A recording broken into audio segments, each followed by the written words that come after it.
Hello folks, J. Scott Phillips here, and welcome to my channel.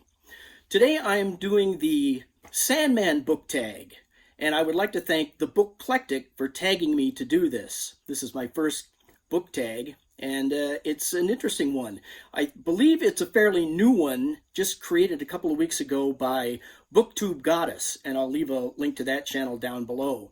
Now, Booktube Goddess is a big fan of the Sandman comic book series and the graphic novels by Neil Gaiman. And I must confess, I have never read them myself. I've never read the Sandman, although I've been encouraged quite a bit by my friend Jenny over at Atomic Geekdom, but I haven't gotten around to them yet. However, you don't really have to have read them in order to do the book tag here. There are 7 questions, each one based on one of the Endless, which are sort of anthropomorphic personifications of forces of life and nature, I think, from the Sandman. And so each of these questions is really about books and just based on those characters' names. And so we'll just get to it here. Prompt number 1 is for Destiny, and the question is, what book or character do you think reflects your own life? Well, of all characters that I've ever enjoyed, I would say George Costanza from Seinfeld. Now, he's not from books or literature, but just as a character, he represents, I shouldn't say represents, but I relate mostly of any character I've come across to George Costanza. Just watching him and the things he gets into and the things he believes or tries to do. Not that I try to do them, but when I find myself in a situation that George Costanza might find himself in, what he's going to do or what he thinks crosses my mind quite often. So I've always gotten a big kick out of that character just because I might hold certain things in or avoid certain situations where he just will go for it or fall into it or something. But the question is about books here in literature, so I should probably pick a character that what is it that reflects my own life. And that's tough because I don't think I'm interesting enough to be a character from literature, but I'm going to say Dr. John H. Watson from Sir Arthur Conan Doyle's Sherlock Holmes series. And only because Watson chronicled the adventures of his friend Sherlock Holmes. And I myself have a few circles of friends that have known each other really for decades now. And I have often chronicled stories and adventures that we've all had together. I'm not saying I haven't embellished some of them, but that's been kind of a little side hobby of mine over the years, is to take notes when things are happening. We're going on trips or vacations or whatever together. I'll take notes and then I'll put together some little stories and anecdotes, and sometimes they get quite involved. Back in the old days when writing letters to friends was a thing, that was a lot of fun to do. Just people that have moved away from the area here and just keeping in touch with what's going on with friends locally. I would tell stories and kind of give it the little Mark Twain spin to make them a little more exciting and things. But that was always fun. So I'm going to say John H. Watson, Dr. Watson. And I just can't keep my hands off showing some artwork for these kinds of questions here as I've done on other videos. So let's take a look here at the first ever illustration of Dr. Watson. This is an illustration by D.H. Friston from the frontispiece of Beaton's Christmas Annual from December of 1887 for a study in Scarlet. And this was the very first adventure of Sherlock Holmes. It was a novel written by Sir Arthur Conan Doyle, and this is the very first time an illustrator took his hand to depicting these characters. On the far left, we see Dr. John H. Watson there with his walrus mustache and top hat, and he's looking over the shoulder of his good friend Sherlock Holmes, who he just met a few pages before this, by the way. They're just getting to know each other, and this is their first adventure together. And then the other two chaps there are Inspectors Lestrade and Gregson, First time we ever saw any of them or ever got to read any of their adventures. Prompt number 2 is death. And the question is, what book has presented death or dying in a way that was unexpected to you? And I'm going to go not with a book here, but with a short story I read back in college that has always kind of haunted me. It's called A Pedestrian Accident by Robert Coover. And I don't think I've ever read anything else by Robert Coover or even heard of him outside of in regards to this story here. But as I say, it's called A Pedestrian Accident. And it's the story of a guy who steps off a curb one day and is immediately hit by a truck, and it runs over him, and he falls back, and he's lying in the curb, and he's stuck there between the curb and the truck that ran over him. And all he can do is look up in the sky and up along the side of the truck, and then watch and listen to all the people that are gathering around him, gawking at the accident and staring at him. And a cop comes up and is trying to help him, and some drunk woman comes up claiming to know who he is and have a relationship with him, which is all wrong. And a doctor shows up trying to help him, and it's starting to rain, so they put a blanket over him to keep the rain from hitting him in the face. But he can't do anything, and at some point he just passes out. And when he wakes up, the truck has been moved off of him. The cops, the crowd, they're all gone. No one is interested anymore. He's still lying in the curb, and it's just raining, and there's a dog tugging at him. He feels his leg getting tugged at as the dog is biting into him and running off with chunks of his flesh. And he's just lying there. The reader is just wondering, how long does this go on? And that's really all there is to it. It's just there's an unending to the story, and we're left with this surreal point of view well, I just kind of trailed off there without knowing how to finish the statement there, because that's how the story goes. You're just kind of left out there hanging. But I just can't help myself. So let's look at some artwork for this book.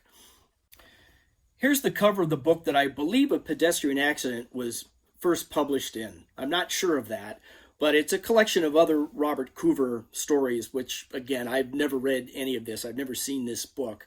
But since I've got to talk about artwork here in some way or another, this cover was art directed by Nancy Etheridge for E.P. Dutton. It was published in 1969.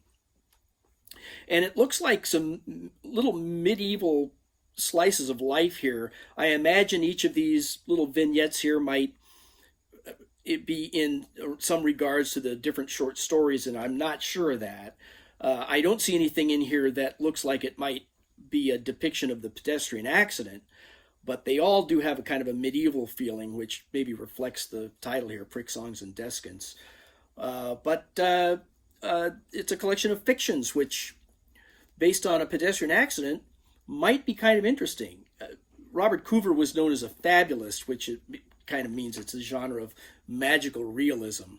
And that certainly seems to be an apt description of a pedestrian accident, that story I read. Prompt number 3 is dream. The question being, what book is like a dream or a nightmare? And for this one, I got to go with The Stand by Stephen King. When I read this book, it was such a thick book, and there was a lot going on in my life at the time, so it took me a couple of months to read this. It was like halfway through a summer I was reading this book. But I was so involved in the story, as little as I was able to read it at any given time, the story was just kind of simmering in my brain, and there were a few nights when it crept into my dreams.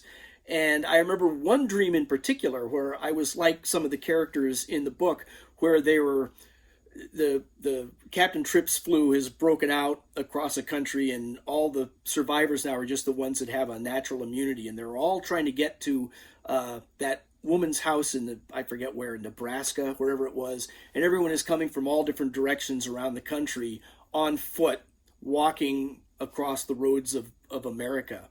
And I had vivid dreams of being one of those people walking along the highways and trying to get there and fending off all the dangers and things along the way.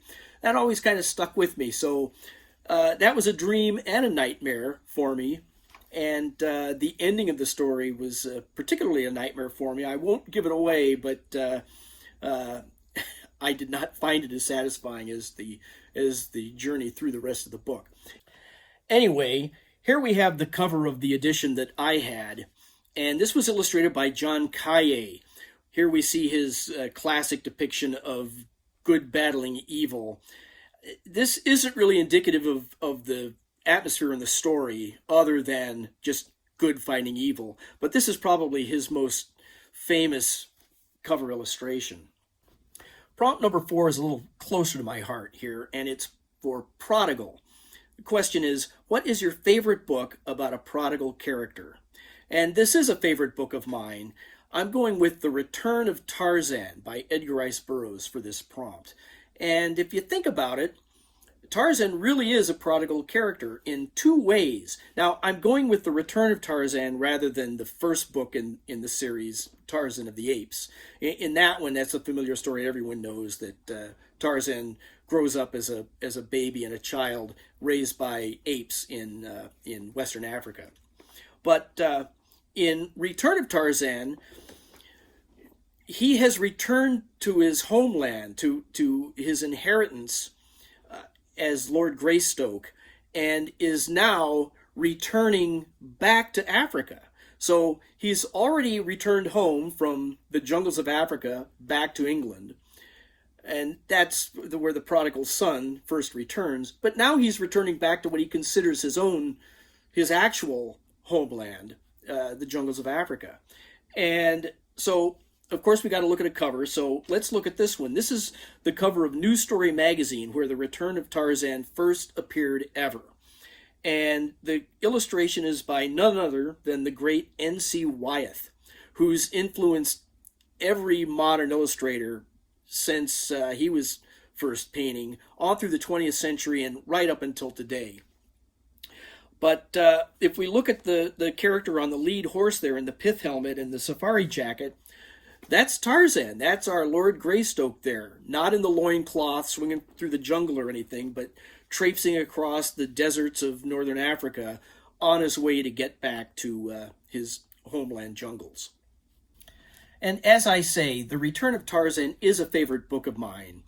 And I highly recommend that if you have never read an Edgar Rice Burroughs book, you really owe it to yourself to do so. If you read one, I can almost guarantee you're going to want to read more. And I'll leave it at that, but just think about it. You'll be happy you did.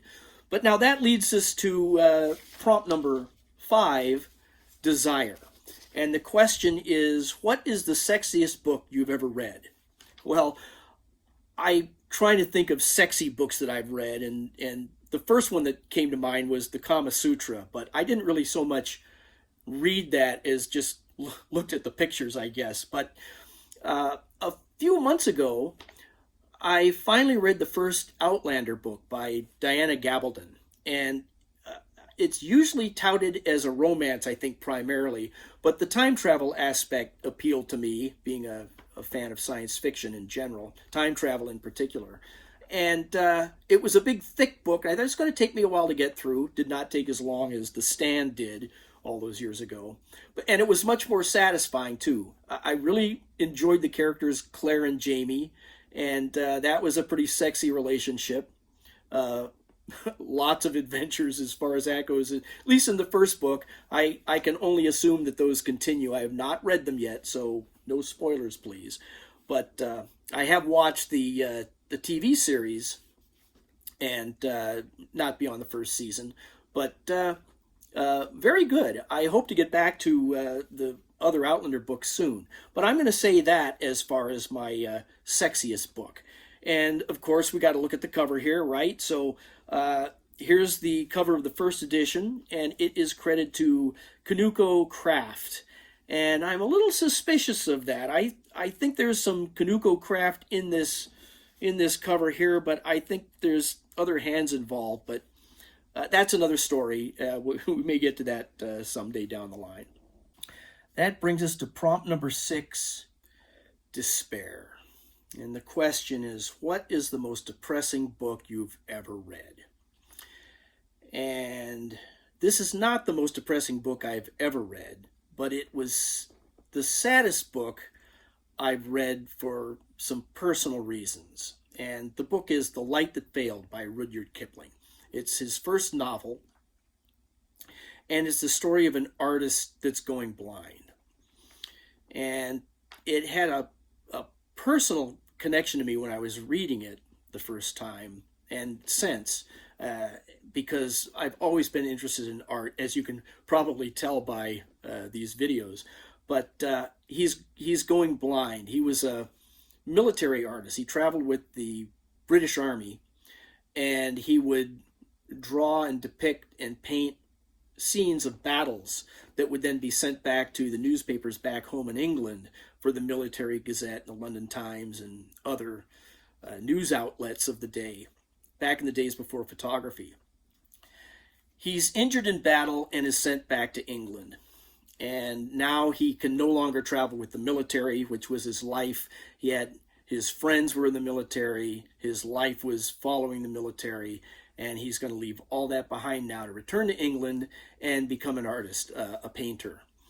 And he meets a model that he enjoys painting and falls in love with her. Her name is Maisie, I believe. And then he learns that he's going blind. And he wants, his goal now becomes to paint his one and true masterpiece before he loses his sight entirely.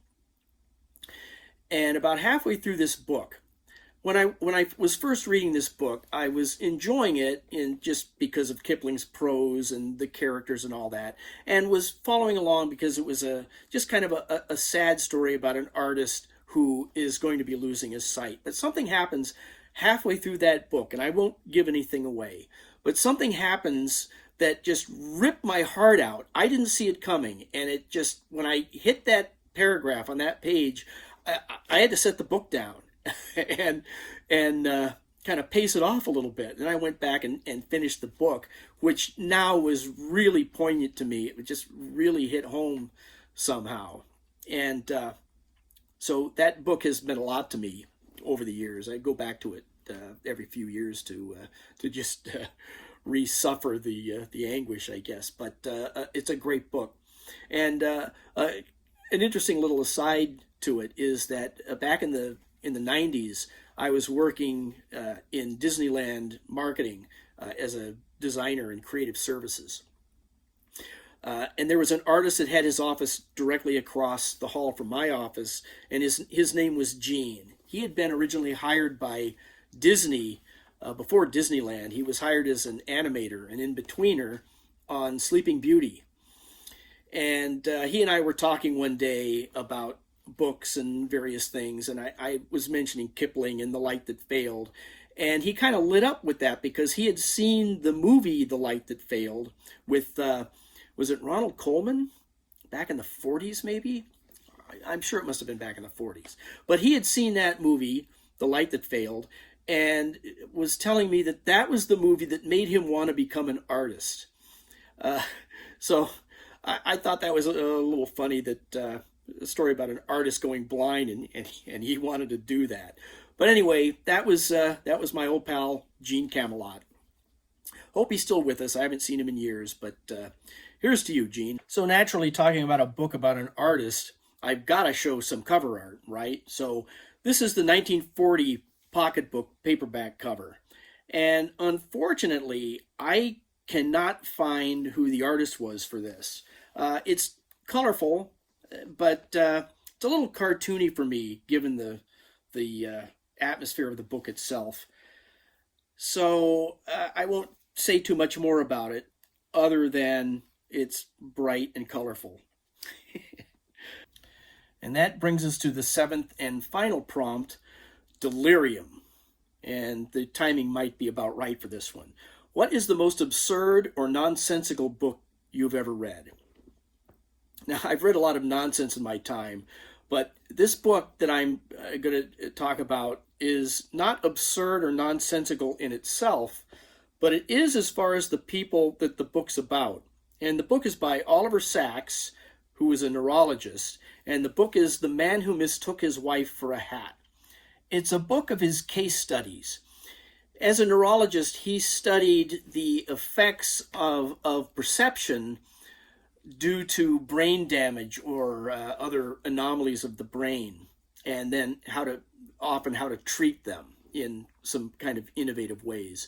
And for instance, the title story, "The Man Who Mistook His Wife for a Hat," was I think he was a music professor or a musician of some kind, and he had a perception problem where he wasn't able to recognize entire things. He could pick out details of things, but his mind couldn't put them together into complete objects. And the title of the case study here comes from, I think it was when Sachs first meets this fellow as a patient, and his wife was with him. And after meeting and talking, the man gets up and is getting ready to leave, and he grabs his wife's head and tries to put it on his own head as though it were his hat. So he could see something that related to a head, but he thought it was his hat. And he had other problems like that as far as deciding what he thought was what. But as I recall, as long as he was able to hum a tune or something, it had something to do with music, things would kind of snap back into place for him in some way. I'm not sure if this is the case or not. I might be misremembering it. But I think in order to eat properly, he could do it looking at his dinner on the plate in front of him if he was humming a little tune. I might be finding that from somewhere else, but that's what I recall. Then there was another story as another example of this guy who kept falling out of his hospital bed. And he had some effect of his brain that was, he thought there was an extra leg in the bed with him. And so he kept trying to grab it and throw it out of the bed. He didn't want that other weird somebody else's leg in bed with him. But it was his own leg. He just did not perceive it as his own leg. So he kept falling out of bed along with the leg. A number of stories like that. And they were all absurd and nonsensical as far as what those people's minds were telling them, how they were perceiving their own reality. As far as cover art, the original book that I got when it first came out really didn't have any artwork to speak of. It was just a typographic treatment. Just said the name of the book and the author in a distressed font, just big and filling the whole book cover. But I did find this was published by Vintage just last year in 2021. And I think this is a really clean and elegant cover. And there's no artist that I could find, but I wish whoever it is, I could follow their work, because look at her. She's just beautiful. That's obviously the guy's wife on the cover there. And just look at the detail. It's got hints of Vermeer and John Singer Sargent. And there's something else going on there. I can't really tell. Maybe I want to say Magritte, perhaps. But anyway, a nice, clean, simple, and a beautiful cover. So there you have the Sandman Book Tag. And I want to thank, again, the Bookclectic for tagging me on this. This is my first book tag.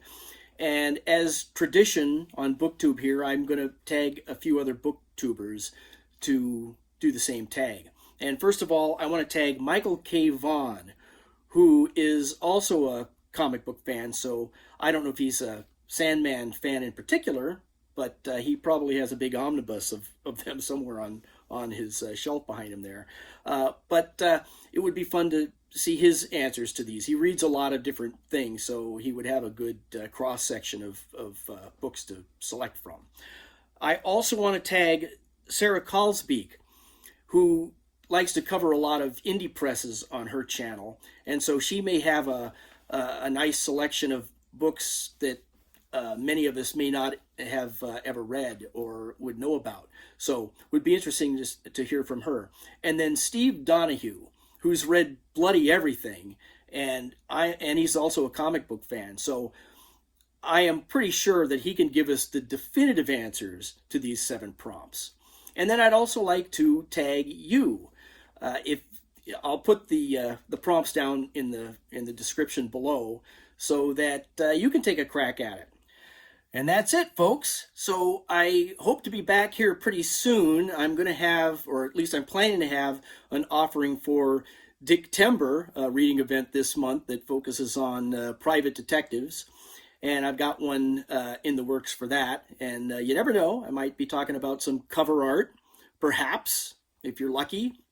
And that's it for now. So I hope you're enjoying my channel. I'm still pretty new at this, but I'm having a lot of fun.